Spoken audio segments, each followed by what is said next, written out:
Estou disponibilizando mais um capítulo em áudio do livro A Quarta Dimensão de David Yong Cho. Neste capítulo, ele fala sobre o endereço de Deus, onde Deus está, onde encontrar Deus, a fonte de todo poder, de toda abundância, de toda riqueza, de toda solução. Por isso, recomendo, ouça até o final para que você possa usufruir do conhecimento trazido neste capítulo para você. Também compartilhe para que o maior número de pessoas possam ser alcançadas por esta transformação. Recomendo você ouvir na velocidade mais acelerada, 1.5 ou até 2.0, pois assim você estará ganhando mais tempo e também desenvolvendo a tua capacidade de foco e de concentração. Bom estudo! A Quarta Dimensão, David Yong Cho. Capítulo 6. O endereço de Deus. Ao tornarmos-nos cristãos, não somente precisamos educar nossa vida de pensamento através do pensar positivamente, do pensar em termos de milagres e de desenvolver uma orientação ao êxito, mas também precisamos estar cônscios de nossa fonte de poder e capacitação. Em 1958, comecei minha primeira obra de evangelização na pior e mais pobre zona de nossa cidade. Eu não tinha nem o treinamento nem a capacitação para esse tipo de ministério. Em menos de 3 meses, meus sermões tinham se acabado e eu não tinha sobre o que pregar. Você pode dizer facilmente que, tratando de você, simplesmente sairia e contaria a história da salvação. Mas não se pode falar somente de salvação, noite e dia. Para fazer um único sermão, eu passava toda a semana lendo a Bíblia, do Gênesis ao Apocalipse, consultando uma pilha de comentários bíblicos, mas não conseguia preparar nenhum sermão que valesse o nome.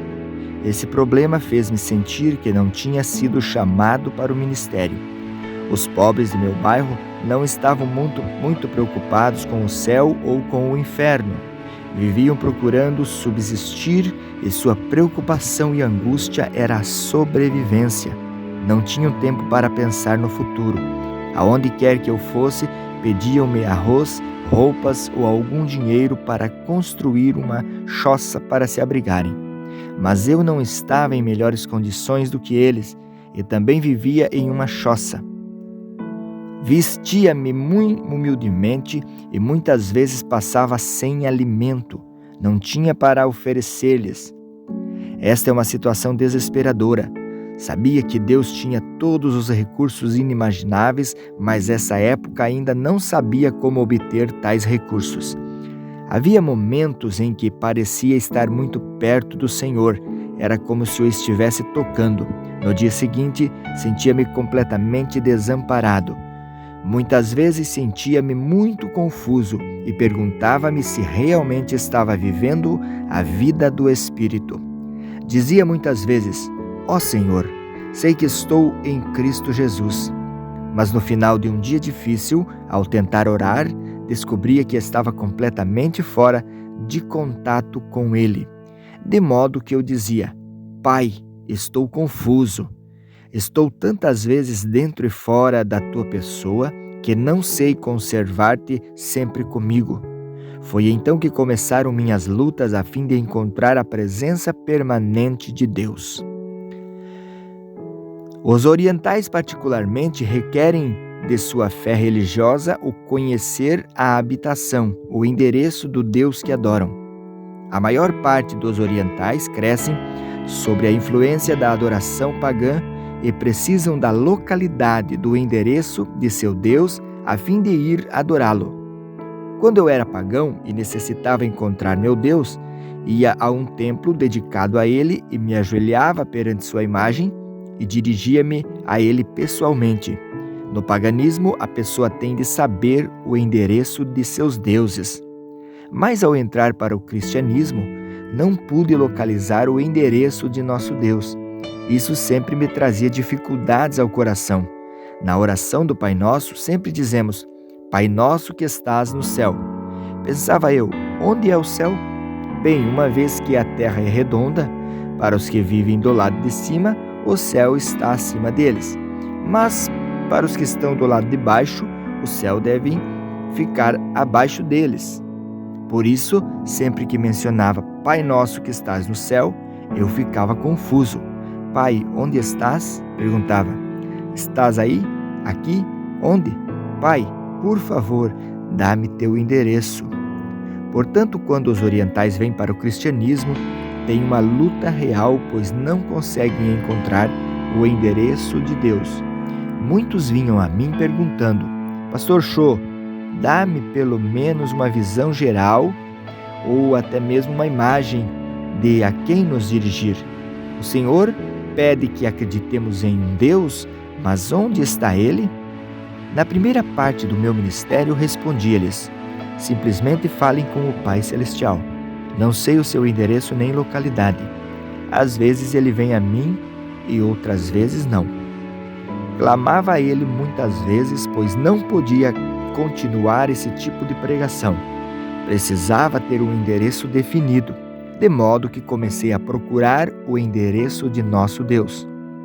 Em minha imaginação, cheguei a Adão e disse: Senhor Adão, tenho certeza de que é o nosso primeiro pai. Sei que o Senhor tem o endereço. Por favor, dê-me o endereço de nosso Pai Celestial. Então ele me diria com bastante alegria: bem, ele mora no Jardim do Éden. Se você for lá, encontrará a localidade do Pai. Quando o Senhor caiu da graça, perguntei: foi tirado do Jardim do Éden. Qual é o endereço desse jardim? Bem, eu acho que não sei bem, respondeu Adão. Então, através da imaginação, decidi ir visitar Abraão. Estava desanimado, mas cheguei a Abraão e disse: Senhor Abraão, o Senhor é o pai da fé e muitas vezes encontrou-se com Deus. Por favor, diz-me onde é o endereço do Pai. Abraão respondeu: bem, sempre que precisei de Deus, erigia um altar, sacrificava um animal e esperava por ele. Às vezes ele vinha a mim e às vezes não. Não conheço, pois, seu endereço. Então deixei Abraão, fui a Moisés, dizendo: Senhor Moisés, certamente que o Senhor conhece o endereço do Pai. O Senhor teve a presença dele continuamente. É claro que o conheço, respondeu Moisés. Ele estava no tabernáculo construído no deserto. De dia, ele se encontrava na coluna de nuvem, e de noite ele estava na coluna de fogo. Vá lá e encontrará Deus. É lá que ele mora. Mas disse eu: quando os israelitas entraram em Canaã, o tabernáculo do deserto desapareceu. Onde está esse tabernáculo hoje? Não sei, respondeu Moisés. Novamente desanimado, cheguei-me ao rei Salomão. Disse: Rei Salomão, o Senhor construiu um templo magnífico com pedras e granito coloridos. Tem o endereço de Deus agora? É claro, Deus habita no maravilhoso templo de Salomão, disse-me ele. Quando uma maldição ou uma doença se espalhava por meu país, o povo orava ao Deus que está no templo, e Deus os ouvia e respondia às suas orações. Onde está o templo? Perguntei. Bem, sinto muito, retorquiu Salomão. Esse templo foi destruído 600 anos antes de Cristo pelos babilônios. Não temos o endereço desse templo hoje. Então fui a João Batista e disse: Senhor João Batista, certamente o Senhor sabe o endereço de Deus. Sim, respondeu João. Vá ao Cordeiro de Deus que tira o pecado do mundo, Jesus Cristo. Ele é o endereço de Deus. De modo que em minha viagem à procura do deserto de Deus, cheguei a Jesus. Certamente que em Jesus encontraria Deus. Mediante Jesus, Deus falou e através de seu único Filho realizou milagres. Onde quer que Jesus habitasse, ali Deus também habitava. Meu coração se regozijou ao encontrar o endereço de Deus. Entretanto, ainda tinha uma grande pergunta. Jesus morreu, ressurgiu e subiu aos céus. Mas onde é o endereço de Jesus Cristo? Uma vez mais, voltei ao ponto de partida. Perguntei: Jesus, onde está o Senhor? Não tenho seu endereço e não posso dizer ao meu povo onde o Senhor habita. Então me veio a resposta. Jesus disse: morri e ressuscitei. Enviei o Espírito Santo a cada um de meus seguidores. Disse-lhes que jamais os deixaria órfãos. Disse-lhes que oraria ao Pai e que ele lhes mandaria o Espírito Santo, e que nesse dia vocês saberiam que eu estou no Pai e o Pai em mim, e que eu estou em vocês e vocês estão em mim. Gradativamente comecei a ver que através do Espírito Santo, Deus Pai e Deus Filho habitavam dentro de mim. Gradativamente comecei a ver que através do Espírito Santo, Deus Pai e Deus Filho habitavam dentro de mim.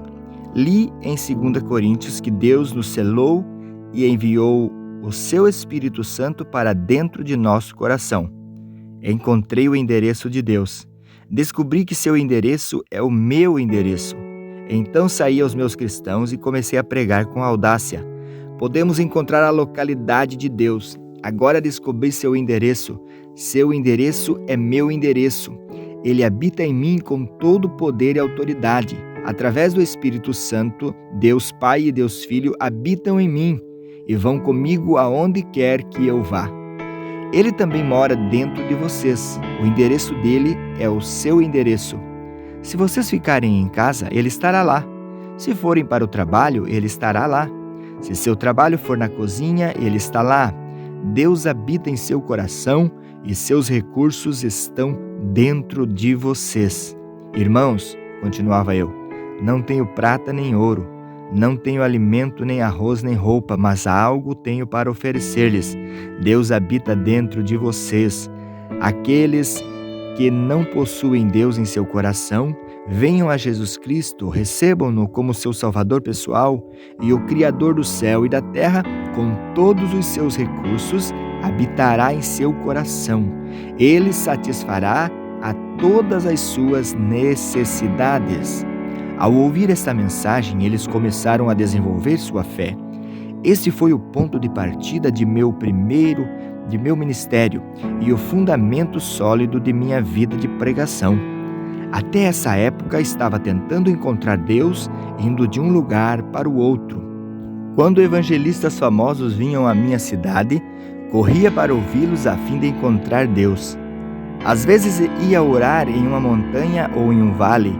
Procurei Deus em toda parte, mas depois de encontrar a verdade, não vaguei mais. Tinha encontrado o endereço e a moradia de Deus. Digo ao meu povo, Deus não está longe. Ele não é um Deus de 2000 anos atrás, e também não é somente o Deus do futuro. O seu Deus habita em vocês com todos os seus recursos, poder e autoridade. O endereço dele é o seu endereço. Por isso vocês podem falar com ele e orar a ele todos os dias e a qualquer hora. Podem tocá-lo e receber seus recursos mediante a oração e a fé. Quando vocês clamam em alta voz, Deus ouve. Quando falam suavemente, Deus ouve. Quando meditam, Deus ouve, pois mora dentro de vocês e pode suprir todas as suas necessidades. Depois da Guerra Coreana, quando os missionários saíram para trabalhar para o Senhor, assisti a muitas reuniões de missão. A maioria dos ministros coreanos tinham todo tipo de projetos diferentes. Queriam construir igrejas, levantar institutos bíblicos, discutiam muito a maneira de solucionar seus próprios problemas, mas nem bem começavam a falar de finanças, diziam: para tal coisa será melhor que venha um missionário que se encarregue disso. Para eles, os missionários não passavam de financistas. Senti muita pena e disse-lhes: irmãos, por que vocês sempre se voltam para os missionários? Eles responderam: porque Deus sempre nos envia dinheiro através dos missionários e não através de nós mesmos. Entretanto, desde o dia em que me formei no Instituto Bíblico, decidi fazer de Deus minha fonte única. Descobri que Deus habitava em meu coração com todos os recursos necessários. Descobri a maneira de receber os recursos de Deus e através desses 20 anos de ministério, jamais dependi de nenhuma outra pessoa. Já atravessei o Oceano Pacífico mais de 40 vezes a fim de pregar em outros países. Nunca pedi nenhum centavo de igreja alguma. Gostaria de expressar meu agradecimento pelo envio de missionários à Coreia, mas jamais pedi ajuda financeira de igrejas fora de meu país.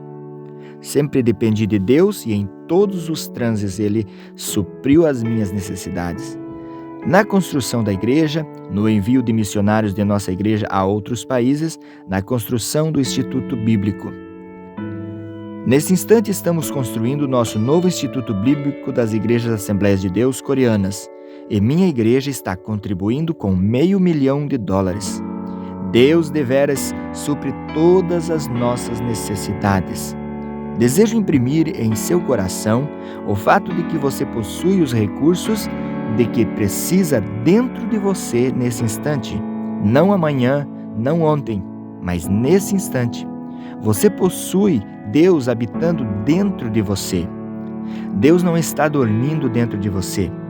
Deus não vem só para acampar-se e passar férias. Deus está aí para operar a salvação, e Ele jamais opera a não ser mediante sua visão, sua fé. Você é o canal. Você pode dizer: ó Deus, por favor, opere misteriosamente no universo e faze todas as coisas. Deus responderá: não, estou habitando em você. Jamais me apresentarei ao mundo com poder a não ser que me manifeste através de sua vida. Você é o canal, você tem toda a responsabilidade. Se não desenvolver sua maneira de crer a fim de cooperar com Deus, ele será limitado. Deus é tão grande quanto você pode permitir que o seja. Ele também é tão pequeno quanto você o obrigar a ser. Quando os pecadores vêm a Jesus, ao quebrados e infelizes, primeiramente lhes ensino que Deus habita em seu interior e que possuem todo o recurso em Jesus Cristo. Então procuro reeducá-los para que desenvolvam seu coração a fim de cooperar com Deus. Todos, sem exceção, partem com nova fé e levam uma vida milagrosa e vitoriosa. Como é que este povo, se todos fossem realmente pobres e cheios de fracasso, pode dar mais de $20 milhões à sua igreja em 1969 a 1977? Todos os anos damos cabo de nossos projetos, que geralmente custam de $1,5 milhão a $2 milhões. Esses membros podem dar porque foram enriquecidos e são sucessos tremendos porque sabem como obter o recurso da fonte. Mas primeiro devem ser limpados dos pecados da carne. A maioria das pessoas luta com 4 pecados da carne. Pecados esses que devem ser vencidos antes que o cristão possa operar ativamente com Deus. Se não se livrarem desses pecados, seus canais serão tão entupidos que Deus não terá a oportunidade de fluir através deles. Descobri esses pecados durante meus 20 anos de aconselhamento. As pessoas sofrem por causa do ódio, o primeiro pecado que examinaremos. Se conservar o ódio em seu coração, Deus jamais poderá fluir através de você. E esse ódio, esse espírito não perdoador, será o inimigo número 1 de sua fé. Cristo Jesus destaca esse fato em Mateus 6:14 e 15. Porque se perdoardes aos homens as suas ofensas, também vosso Pai Celeste vos perdoará. Se, porém, não perdoardes aos homens as suas ofensas, tampouco vosso Pai vos perdoará as vossas ofensas. Depois de pregar o 4º sermão no domingo de manhã, estou cansado e não desejo ver ninguém. Se alguém deseja falar comigo, primeiro tem de passar por minhas secretárias. Elas examinam cuidadosamente os pedidos. Se alguém consegue chegar à minha porta, é porque está em grande necessidade. Certo dia, depois de meu 4º sermão, um senhor bateu à porta do meu escritório. Abri a porta e ele entrou. Pensei que ele estivesse bêbado porque andava cambaleando. Sentou-se e tirou algo do bolso, um punhal afiado. Fiquei atemorizado. Pensei: como é que as secretárias deixaram-no entrar aqui? Ele carrega um punhal e assim mesmo o deixam entrar. Eu estava realmente assustado E quando ele empunhou a arma, preparei para defender-me, dizendo: Não use essa faca. Diga-me por que veio aqui. Respondeu ele: Senhor, vou cometer suicídio. Mas primeiro vou matar minha esposa, meu sogro, minha sogra e todos os que se encontram ao meu redor. Um amigo meu aconselhou-me a vir assistir a um de seus cultos antes de fazer todas essas coisas. Vim e assisti ao quarto culto. Escutei com atenção, mas não pude entender nenhuma de suas palavras por causa do seu forte sotaque provinciano sulista. Não pude entender seu sotaque e não consegui compreender nada do que o Senhor disse, de modo que depois de ouvir o que o Senhor tem a dizer, vou sair para realizar todos os meus planos. Estou morrendo, tenho tuberculose e tenho acessos de tosse o tempo todo. Estou morrendo. Acalme-se, disse-lhe. Sente-se aqui e conte-me a sua história. Bem, respondeu ele, durante a última etapa da guerra do Vietnã, eu servi como mecânico e dirigia um bulldozer. Trabalhei em todas as linhas de frente, construindo trincheiras e estradas, arriscando a vida a fim de ganhar mais dinheiro. Enviava todo o dinheiro para minha mulher e quando a guerra acabou, mal tinha o suficiente para sair do Vietnã. Mandei-lhe um telegrama de Hong Kong e esperava vê-la com as crianças no aeroporto de Seul. Mas ao chegar lá, não vi nem sombras deles. Pensei que talvez não tivesse recebido meu telegrama, mas quando cheguei correndo à casa, descobri estranhos morando lá. Descobri que minha mulher tinha fugido com um jovem. Ela me havia deixado, levando todas as minhas economias. Morava em outra parte da cidade. Fui até lá e implorei-lhe que voltasse para mim. Ela se negou terminantemente. Fui ver meu sogro e minha sogra a fim de expor-lhes o caso. Deram-me $40 e me escorraçaram de sua casa. Em menos de uma semana eu tinha um ódio ardente em meu coração e comecei a vomitar sangue. Agora a tuberculose acaba comigo rapidamente e não tenho esperança alguma. Vou destruí-los um por um, e então matarei a mim mesmo. Cavalheiro, disse eu, essa não é a maneira de fazer vingança. A melhor maneira de se vingar é encontrar um novo emprego, construir um lar mais lindo e melhor e mostrar a eles do que é capaz. Desta maneira você realmente poderá vingar-se. Mas matá-los e depois matar a si mesmo não lhe trará satisfação alguma. Odeio-os, clamou ele. Enquanto os odiar, vai destruir-se, disse eu. O ódio destrói mais a pessoa que odeia do que aos outros. Por que não experimenta Jesus? Perguntei. Quando Jesus entra em seu coração, todo o poder de Deus vem e habita em você. O poder de Deus fluirá através de você. Deus o tocará e curará e restaurará sua vida. Você pode reconstruir sua vida e isso seria vingança verdadeira contra seus inimigos. Enviei-o à montanha da oração, onde ele aceitou a Jesus Cristo como seu salvador pessoal. Contudo, ele não podia perdoar de todo sua esposa. Pedi-lhe, pois, que bendissesse sua esposa. A melhor maneira de perdoar sua esposa é bendizê-la. Abençoe-lhe o espírito, a alma, o corpo e vida. Ore para que Deus abra as portas dos céus e derrame bênçãos sobre ela. Não posso abençoá-la, exclamou ele. Não a amaldiçoarei, porém não a bendirei. Respondi, se não a abençoar, não será curado. Ao abençoar, as bênçãos começam em você, você vai aproveitar mais de suas bênçãos do que ela. Temos um ditado que diz, se desejas sujar o rosto dos outros com barro, terá primeiro que sujar suas mãos. De modo que, se amaldiçoar sua mulher, a maldição primeiro tem de sair de sua boca e você será amaldiçoado primeiro. Mas se abençoar sua esposa, a palavra de bênção procederá do seu coração, saindo-lhe pela boca e você será abençoado primeiro. Assim sendo, vá em frente e bendiga-lhe. Ele começou a abençoá-la.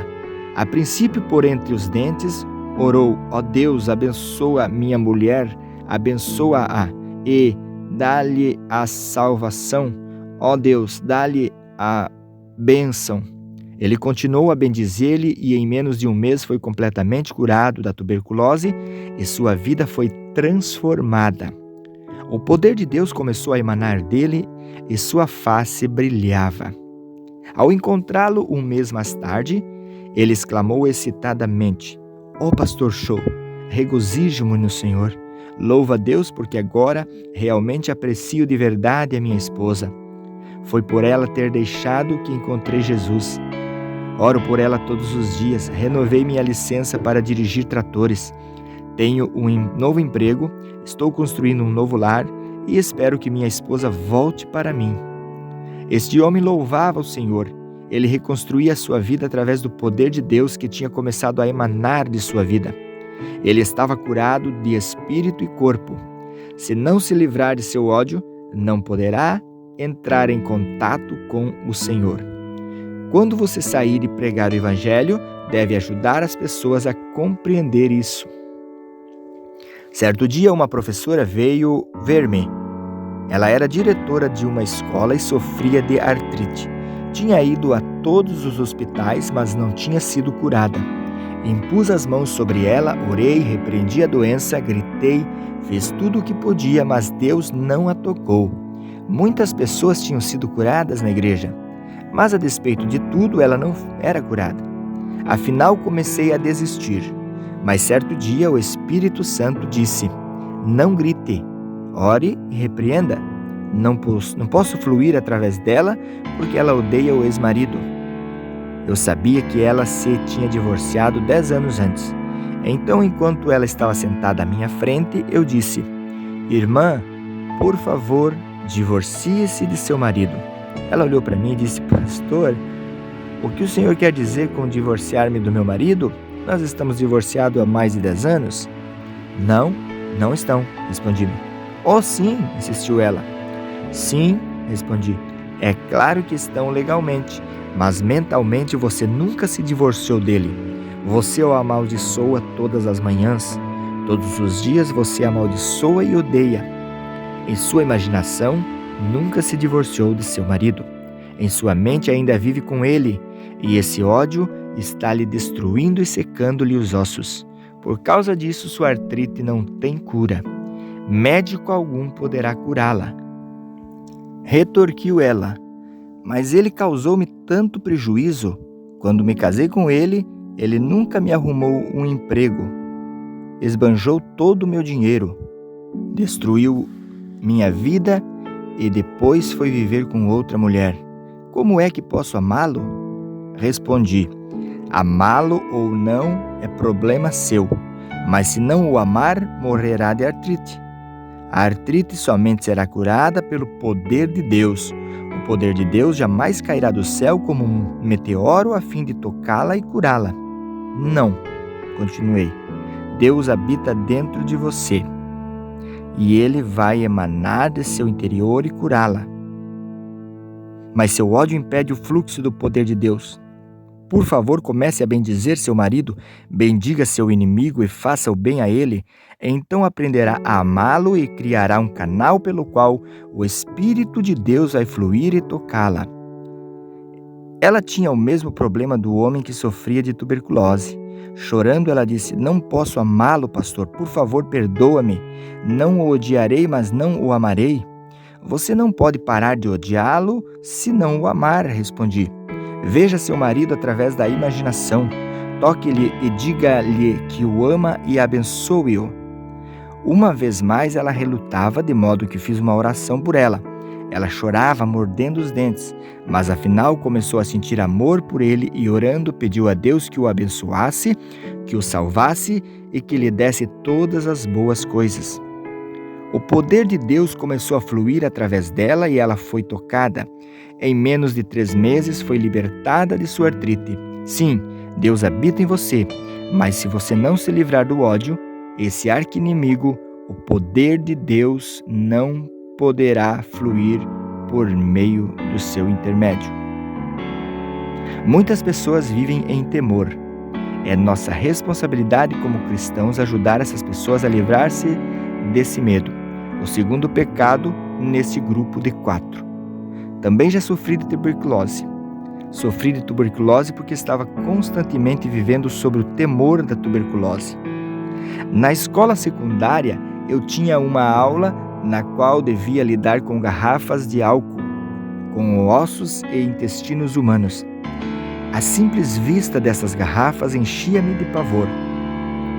Certa manhã, o professor de biologia falava sobre a tuberculose. Naquela época não havia drogas miraculosas e o professor disse que se contraíssemos tuberculose, estaríamos perdidos e nossos intestinos teriam a aparência dos que estavam naquelas garrafas para o resto de nossa vida. Falou dos perigos da tuberculose e no final da aula disse: há pessoas que nascem com tendência para a tuberculose. Homens com ombros estreitos e pescoço comprido são mais propensos a contrair tuberculose. Todos os alunos começaram a esticar os pescoços e a medi-los, como se fossem cegonhas.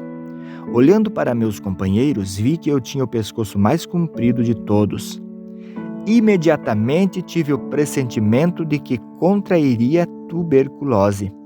O temor oprimia-me o coração. Quando cheguei a casa, olhei no espelho, medi o pescoço a tarde toda. O temor invadiu-me e comecei a viver sobre o agudo temor da doença. Quando completei 18 anos de idade, sofri de tuberculose. O semelhante atrai o semelhante, e o igual produz o igual. Se a pessoa tiver medo, o diabo tem um canal aberto pelo qual atingi-la. Temor é fé negativa, de modo que, como eu tinha medo da tuberculose, contraí tuberculose e, à medida que vomitava sangue, dizia a mim mesmo: sim, é exatamente isso o que eu esperava. Eu tinha lido em certo periódico médico da Coreia que muita gente morre por hábito. Pensava comigo mesmo: como é que a gente pode morrer por hábito? Então, reli o artigo. Esses médicos não cristãos falavam do importante papel que o medo tem em nossa vida. Por exemplo, um homem de apenas 50 anos de idade, já avô, morreu de pressão alta. Seu filho, chegando aos 50 anos, também morreu de pressão alta. Agora o neto vive em constante temor de morrer de pressão alta. Ao chegar aos 50 anos de idade, no instante que sentir alguma tontura, ele há de pensar: isso é um ataque do coração. Se sentir alguma dor no peito, espera imediatamente outro ataque. Vive cada dia com seu temor e expectativa. O medo cria essa situação em seu corpo e logo ele há de morrer de um ataque cardíaco. Muitas mulheres morrem por causa do medo do câncer.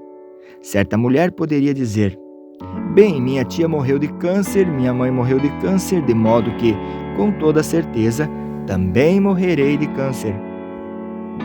Quando essa mulher chegar à mesma idade com a qual sua tia e sua mãe faleceram e sentir qualquer tipo de dor, poderá dizer: isso é o câncer. Certamente está chegando o meu tempo. Ela há de esperar todos os dias, dizendo a si mesma que vai sofrer de câncer e repetirá esse pensamento muitas vezes. É dessa maneira que os médicos diziam que as pessoas morreriam por hábito. Se a pessoa tiver um temor específico, então o poder da destruição começa a fluir. Em 1969, quando Deus me pediu que renunciasse ao pastorado de minha segunda igreja, eu tinha 10 mil membros batizados com uma assistência regular de 12 mil. Eu vivia feliz, sentia-me bem e satisfeito. Tinha uma linda casa, uma esposa maravilhosa, filhos, carro do último modelo e até chofer. Então eu disse: Deus, vou ficar nessa igreja até que meus cabelos se tornem brancos. Mas certo dia, quando orava em meu escritório, o Espírito Santo veio e disse: Shô, seu tempo aqui terminou. Você deve preparar-se para mudar. Senhor, disse eu, mudar-me? Já comecei uma igreja e esta é a segunda que começo e edifico. Desejas que eu vá abrir um terceiro trabalho? Porque deve ser sempre que eu quem dê início às novas obras? Está escolhendo a pessoa errada. Dize a outro que vá. Assim comecei a discutir com o Senhor. Ninguém, entretanto, deve argumentar com Deus, porque Ele sempre tem razão. Finalmente Deus persuadiu-me dizendo: você deve ir e edificar uma igreja com espaço para 10.000 pessoas. Uma igreja que possa enviar pelo menos 500 missionários. Pai, repliquei, não posso fazer isso. Tenho pavor mortal de edificar uma igreja desse tamanho. Mas Deus disse: não. Disse-lhe que vá e você tem que ir. Consultei um construtor acerca dos custos. Disse-me ele por alto que eu ia precisar de pelo menos 2,5 milhões de dólares, só para a igreja. Para o terreno, precisava de outro 500 mil e para o terreno contíguo, a fim de construir o complexo de apartamentos, outros 2 milhões. Um total de não menos 5 milhões de dólares. Perguntou-me quanto dinheiro eu tinha. Disse-lhe que possuía 2.500 dólares. Ele olhou para mim estupefado, sacudiu a cabeça e não disse nada. Então fui a uma reunião dos anciãos da igreja, contei-lhes o plano. Certo ancião disse: pastor, quanto dinheiro o senhor vai conseguir nos Estados Unidos? Nem um centavo, disse-lhe eu.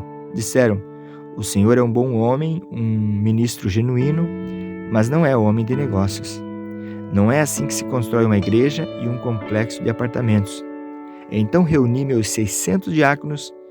Quando lhes contei o plano, começaram a imediatamente agir como coelhos assustados, como se eu fosse impor-lhes um tributo de sangue. Senti-me desnorteado.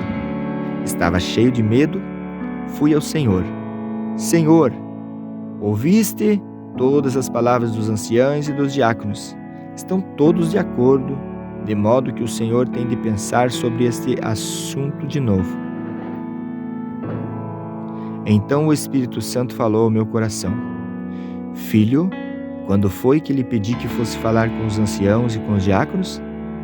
Então eu não devia, perguntei. O Espírito Santo respondeu: mandei que fosse construir uma igreja, não que a discutisse. Essa é minha ordem. Levantei-me dizendo: sim, se essa é tua ordem, cumpri-la-ei. Fui à prefeitura e comprei a crédito quase 2 hectares no bairro mais caro, situado em frente do edifício do Congresso, um dos lugares mais cobiçados de toda a Coreia. Depois fui ao construtor e assinei um contrato com ele para a construção da igreja e do complexo de apartamentos. Tudo a crédito. Pensei com meus botões: eles construirão a igreja. Eu confiarei em Deus e verei o que acontece. No dia em que começaram as obras, fizemos um culto especial. Finalizado o culto, fui ver como as coisas andavam. Pensei que os trabalhadores abririam umas poucas valas e que ali começariam a colocar o cimento para os alicerces e que em pouco tempo o edifício estaria terminado. Mas havia dúzias de bulldozers trabalhando e cavando a terra como se fossem fazer um lago. Fiquei louco de medo e perguntei: pai, vês como esses homens estão cavando? Eu terei de pagar por tudo isso? Não posso. Fiquei paralisado de medo, meus joelhos começaram a tremer e pela imaginação me vi sendo levado num carro da polícia. Ajoelhei-me e orei: ó Deus, que posso fazer? Onde devo me enfiar? Onde estás tu? Sei que és o recurso total e coloco minha confiança em ti. Enquanto orava, tive uma visão de Deus trabalhando e o medo me deixou. Quando abri os olhos e de novo vi as obras, voltei a sentir-me cheio de medo. Por isso, durante o tempo que a construção durou, vivi mais com os olhos fechados do que com eles abertos. O mesmo princípio é verdadeiro em muitas situações. Se você olhar para suas circunstâncias com seus olhos e com seus sentidos, Satanás o destruirá com o temor. Mas se fechar os olhos e olhar para Deus, então poderá crer. Há 2 tipos diferentes de conhecimento: conhecimento sensório e conhecimento revelado. Devemos viver pelo conhecimento revelado encontrado do Gênesis ao Apocalipse, não por nosso conhecimento sensório. Devemos instruir as pessoas a desistirem do temor do seu ambiente e de suas circunstâncias. Se não o fizerem, não poderão desenvolver a fé. Nem Deus poderá fluir através delas. Peça-lhes que entreguem seus temores ao Senhor. Ensine-lhes a colocar a sua fé somente na palavra de Deus. Muitas pessoas vivem com complexos de inferioridade e estão constantemente frustradas. Esse sentimento de inferioridade é a terceira área problemática que discutirei. Se as pessoas sentirem-se inferiores por viverem numa área de favelas, você não as poderá tirar dali. Talvez tenham fracassado em seus negócios e se resignaram a ser fracassos. Mas enquanto tiverem essa atitude, você não as pode ajudar. Você deve pedir que cada um entregue seu complexo de inferioridade a Deus e permita-se ser reconstruído pelo amor de Deus. Certo dia, um menino matou o irmão menor com uma faca. A notícia causou sensação imediata. Os pais amavam o menino falecido com grande ardor, louvavam-no constantemente na presença do irmão maior. O irmão maior começou a sentir-se desprezado e inferior. Certo dia, quando os pais estavam fora, o irmão menor chegou da escola e o mais velho o matou. O complexo de inferioridade é muito destrutivo. Uma vez sofri de um complexo de inferioridade. Depois de lutar durante 2 anos em meu primeiro trabalho pioneiro, a igreja começou a crescer. Mas era uma igreja muito barulhenta, uma igreja verdadeiramente pentecostal. Muita gente recebia o batismo no Espírito Santo e muitos eram curados de diversas doenças. Certo dia, o executivo principal de nossa denominação mandou chamar-me. Nessa época, eles estavam em meio caminho entre os pentecostais mais ardorosos e os presbiterianos mais conservadores. Perguntaram-me: você realmente está orando pelos enfermos e fazendo com que as pessoas gritem e falem em outras línguas em seus cultos? Sim, respondi. Você é um fanático, asseveraram. Não sou fanático. Faço tudo de acordo com o ensino bíblico. Defendi-me. Depois de discutirem esse assunto, cassaram minha licença ministerial e me mandaram embora. Fui expulso de minha própria denominação. Depois de algum tempo, o missionário John Hurston veio e me levou de volta. Ao ser expulso, fui atingido por sentimento de inferioridade. Esse complexo de inferioridade produziu em mim um sentimento de destruição. Foi-me difícil sair dessa situação. Na época em que os membros da comissão executiva me expulsaram, entretanto, não sabiam que certo dia eu seria superintendente geral dessa mesma denominação. Esse foi um cargo que ocupei até recentemente. Quando fui eleito para esse cargo, tínhamos somente 2.000 membros. Aplicando as leis da fé e ensinando-as aos pastores, tivemos um rápido crescimento. Quando pedi a demissão do cargo, as estatísticas revelaram que a denominação constava com um total de 300 igrejas com mais de 200.000 membros. Devemos lidar com os que se sentem incapazes de vencer na vida. Devemos tirá-los da sua depressão e pessimismo, edificá-los no amor de Jesus Cristo e dar-lhes fé, dizendo-lhes que nada é impossível ao que crê. Devemos curá-los e treiná-los. Logo eles se desfarão de seu sentimento de inferioridade. Certo domingo de manhã, enquanto pregava no segundo culto, vi um homem que eu nem sabia estar mentalmente doente. Ele foi trazido com os pés e mãos amarrados. Nesse dia estávamos fazendo compromisso para terminarmos com êxito a 5ª etapa da construção. Muitas pessoas estavam preenchendo cartões de compromisso. Quando esse homem recebeu um cartão, ele o preencheu com a quantia de $100. Sua esposa riu quando os diáconos passaram para recolher as ofertas. Não aceite nele, disse ela. Não acredite nele. Ele está doido. Mas depois do culto, quando o fui ver, ele estava completamente curado pelo poder do Espírito Santo. Estava de novo em perfeito juízo, plenamente consciente do que fazia e dizia. Tinha sofrido de um profundo complexo de inferioridade, explicou. Eu tinha uma fábrica de fertilizantes, mas fui à falência. Fiquei tão preocupado que perdi a razão. Então levaram-me para o hospital psiquiátrico, onde recebi uma série de eletrochoques. Mas nunca me curaram. Mas enquanto estava sentado ali ouvindo as suas palavras, subitamente saí de meu estado mental, tive consciência da realidade. Perdi meus amigos, meus prestígios e meu crédito. Tenho uma montanha de dívidas. Não posso fazer nada. Não sou ninguém. Você é alguma coisa, eu disse-lhe. Você não é inferior. Você veio a Jesus e agora todo o poder de Cristo e todos os seus recursos residem em você. Você é um homem de Deus. Levante-se vitoriosamente. Você tem dentro de si todo o poder e todos os recursos de Deus à espera de serem liberados. Que tipo de trabalho posso fazer? Perguntou-me. Não sei, respondi, mas continue a ler a Bíblia e a orar. Certo dia ele voltou cheio de entusiasmo. Pastor, li o versículo da Bíblia que diz sermos sal e luz do mundo. Que lhe parece eu entrar no negócio de vender sal a varejo? Se você acredita nisso, vá em frente, disse-lhe eu. Faça-o. Ele se foi e começou a vender sal em pequena escala, pagou seus dízimos, pagou a promessa que tinha feito e regozijava-se muito no Senhor. Deus começou a abençoá-lo e o seu negócio de vender sal prosperou muito.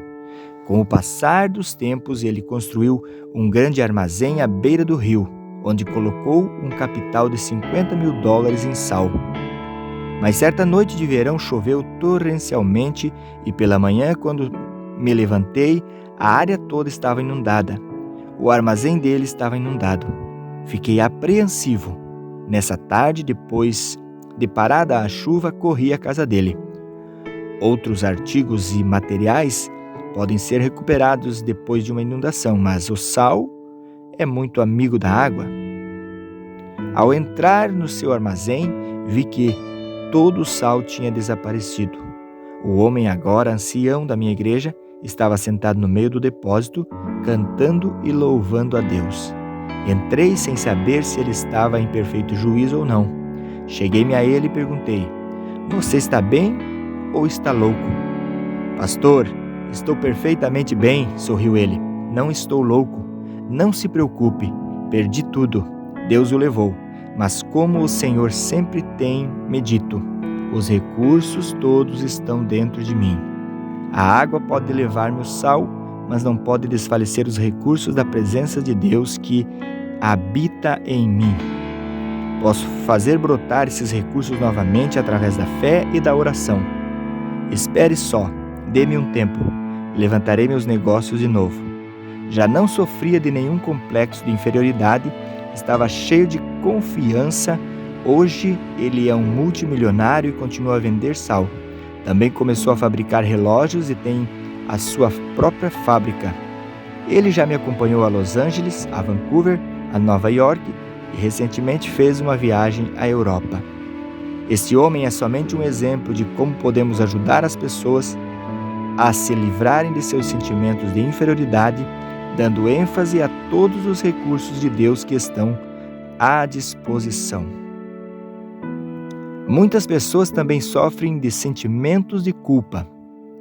Esse é o quarto problema que deve ser vencido antes que o cristão possa trabalhar ativamente com Deus.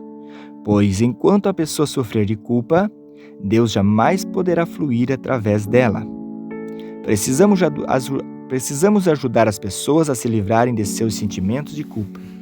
Precisamos fazê-las compreender que, quando se sentem indignas e cheias de culpa, simplesmente poderão vir ao Senhor e Ele as limpará. Certo dia eu estava em meu escritório quando entrou um lindo casal. O homem era uma pessoa muito elegante e a sua esposa uma senhora adorável.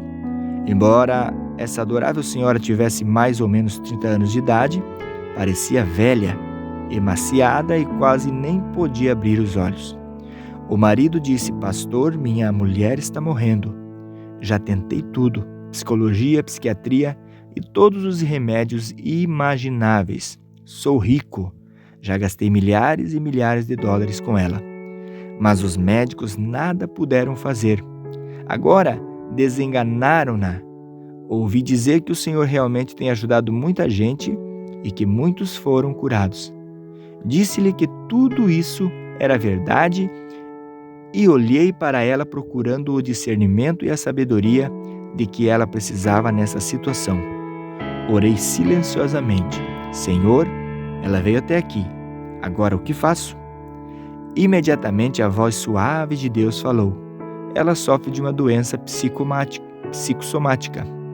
Não é uma doença orgânica, é mental. Pedi que o marido saísse do escritório e, voltando-me para a mulher, disse: a senhora deseja viver? É preciso que viva por causa de seu marido, pelo menos. Se a senhora tivesse de morrer, já devia tê-lo feito, pois agora tem 3 filhos. Se morrer agora, deixando os filhos para o seu marido cuidar, realmente atrapalhará a vida dele. Portanto, de uma maneira ou de outra, é preciso que a senhora viva para seu marido e seus filhos. Gostaria de viver, disse-me ela. Então posso ajudá-la, mas somente com uma condição. Deve contar-me sua vida passada, respondi. Ela se aprumou na cadeira e com ira nos olhos respondeu: será que estou na delegacia de polícia? O senhor é um ditador? Por que me pede isso? Isto não é interrogatório e não tenho que revelar meu passado. Então não poderei ajudá-la, respondi. Se a senhora persistir nesse curso de ação, vou pedir a Deus que revele diretamente as áreas problemáticas do seu passado. Ela ficou espantada e, tirando um lenço da bolsa, começou a chorar. Depois de um longo suspiro, disse: pastor, vou revelar meu passado, mas não acho que seja esse o meu problema. Sim, disse eu. Essa é a causa de seus problemas. Meus pais morreram quando eu era bem jovem e praticamente fui criada por minha irmã mais velha. Minha irmã era como uma mãe para mim e meu cunhado como um pai. Tomaram conta de mim e morei com eles durante meu tempo de ginásio, colegial e faculdade. No meu 3º ano da faculdade, minha irmã foi para a maternidade a fim de dar à luz seu último filho. Durante o tempo em que ela esteve lá, eu tomei conta da casa e das crianças. Sem saber o que estava acontecendo, meu cunhado e eu nos apaixonamos. Não sei o que aconteceu comigo, mas caímos num relacionamento imoral. Logo a culpa alojou-me em meu coração. Desse momento em diante eu morria de culpa. Mas meu cunhado continuava a telefonar-me de seu escritório e constantemente nos encontrávamos em motéis, hotéis e estações de água. Tive vários abortos e ainda assim não podia recusar os pedidos de meu cunhado. Eu morria de medo de minha irmã descobrir, por isso meu cunhado intimidava-me continuamente. Eu estava sendo destruída aos poucos. Ao formar-me, decidi que me casaria com o primeiro homem que me propusesse casamento. Encontrei um emprego e o jovem que agora é meu marido pediu-me que me casasse com ele. Nada perguntou do meu passado. Aceitei porque assim me afastaria do meu cunhado. Casei-me com ele e com o correr do tempo ele se tornou muito rico. Demitiu-se de seu antigo emprego e começou o seu próprio negócio. Agora está rico, temos um bom lar, dinheiro, tudo. Mas desde o dia que caí com meu cunhado, tenho sofrido desses fortes sentimentos de culpa. Sempre que tenho relações com meu marido, sinto-me como se fosse uma prostituta. Não tenho o direito de receber o seu amor. Por dentro choro amargamente. Meus filhos são como anjos, gostam de me abraçar dizendo mamãe. E odeio a mim mesma. Sei que sou uma prostituta, não sou digna de receber esse tipo de amor de meus filhos.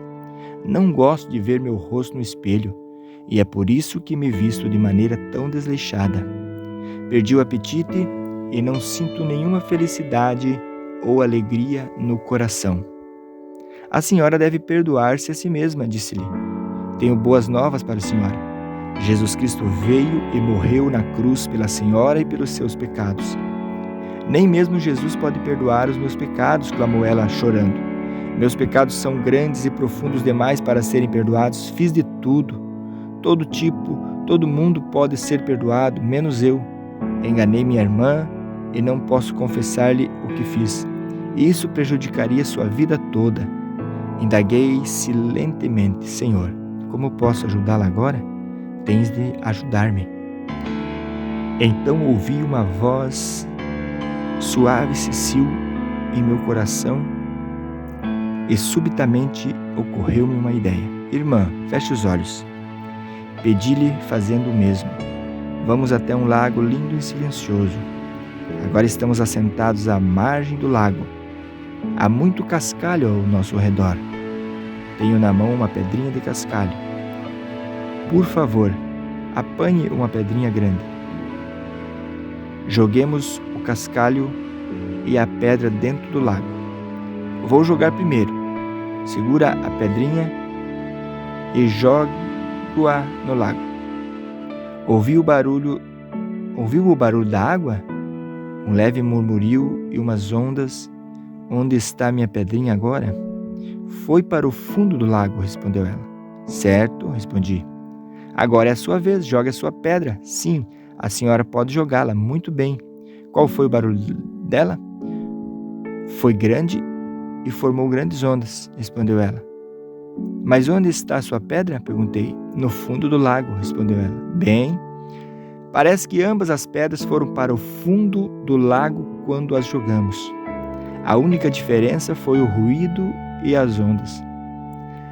A minha fez um burburinho e a sua produziu um grande ruído. A minha produziu pequenas ondas e a sua ondas enormes. As pessoas vão para o inferno com pecados pequenos e grandes, pois estão sem Jesus Cristo. E qual é a diferença? O ruído e a influência na sociedade. Todo mundo precisa de perdão de Jesus Cristo. O sangue de Jesus cura todos os pecados, grandes ou pequenos. Isso tocou-lhe a alma e ela despertou para a verdade.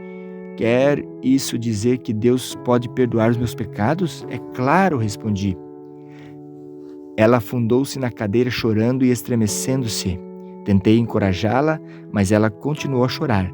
Então coloquei a mão sobre a sua cabeça e levei-a a fazer a oração do pecador. Depois da oração, quando ela levantou o rosto, vi seus olhos brilhando como estrelas. De sua face começou a irradiar glória. Ela levantou-se exclamando: Pastor, estou salva. Todos os meus fardos foram desfeitos. Comecei a cantar e ela a dançar.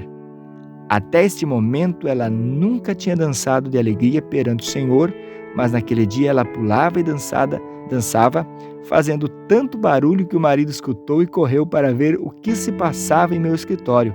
Ao vê-lo, ela correu para abraçá-lo com muita força. Ela nunca tinha feito isso antes e seu marido estava assombrado. Perguntou: O que o senhor fez com ela? Deus realizou um milagre, respondi alegremente. E voltando-me para a esposa, disse: Deve entregar todo o seu coração ao Senhor. Ele fez grandes coisas por você. Em breve, ela tinha livrado totalmente seu sentimento de culpa. O poder de Deus emanou de seu interior e ela foi curada por completo. Esse casal agora é membro da minha igreja e sempre que olho para o rosto daquela senhora, não posso deixar de pensar no amor de Jesus Cristo. Agora ela não tem doença alguma, foi completamente curada. Ao soltar seu sentimento de culpa, o poder de Deus pôde fluir. Irmãos e irmãs em Cristo, nesse instante vocês têm o poder de Deus dentro de vocês.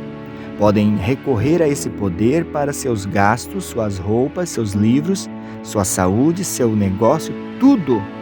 Quando saírem para pregar o Evangelho, não estarão pregando um objetivo vago, uma teoria, uma filosofia ou uma religião humana.